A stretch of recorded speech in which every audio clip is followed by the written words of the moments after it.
Hi, I'm Beth, I'm one of the keepers and I'm here to tell you a little bit about the different species that we've got up at our cockatoo aviaries. Freddie is our umbrella cockatoo here at the zoo, and he is a very large species of cockatoo native to the tropical rainforests on the island of Indonesia. Umbrella cockatoos usually pair up and live within a flock. In captivity, they can form very close bonds with their owners and are among the most affectionate of birds, often enjoying being held. They feed on fruits, nuts, and seeds, and even large insects, and it has occasionally been reported that they eat small lizards, so this is very rare.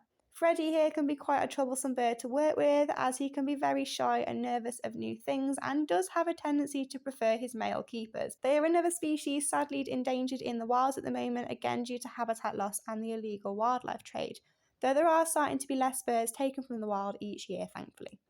One of the most talkative species of cockatoos we've got at the zoo is our Moluccan cockatoo, Squeak. Squeak is one of the larger species of cockatoos usually found on the Seram Islands of eastern Indonesia. There they usually live in pairs but will often roost together in the trees in much larger groups. The Moluccan cockatoo is also known as the salmon-crested cockatoo due to the salmon coloration they have and the salmon crest that they have on top of their head.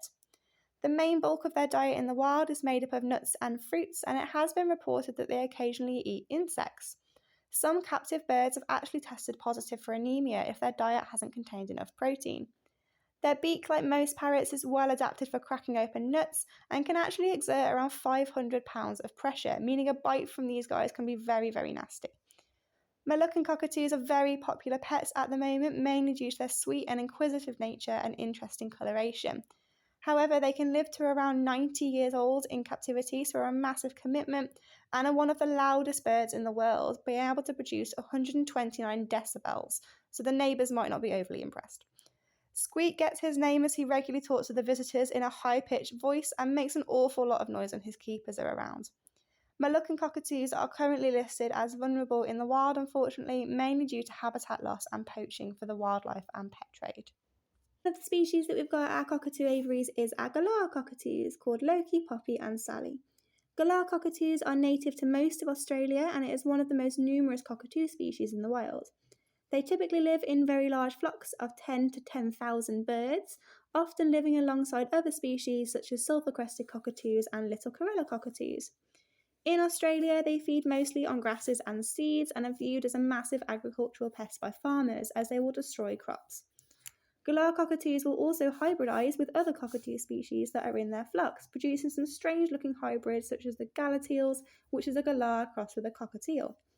Lifespan of a galah in the wild is around 20 years, but much longer in captivity where they can live to around 70. They are also a very destructive species, with birds in the wild regularly killing trees by stripping the bark and leaves, which is something our galahs love to do here at the zoo, meaning they get lots of branches and cardboard to perform that natural behaviour. Galahs and most cockatoos are relatively easy to tell if they are male or female as well, which is different to some other species of birds. Males such as Loki generally have very dark black eyes, whereas females such as Poppy and Sally have red/brown eyes.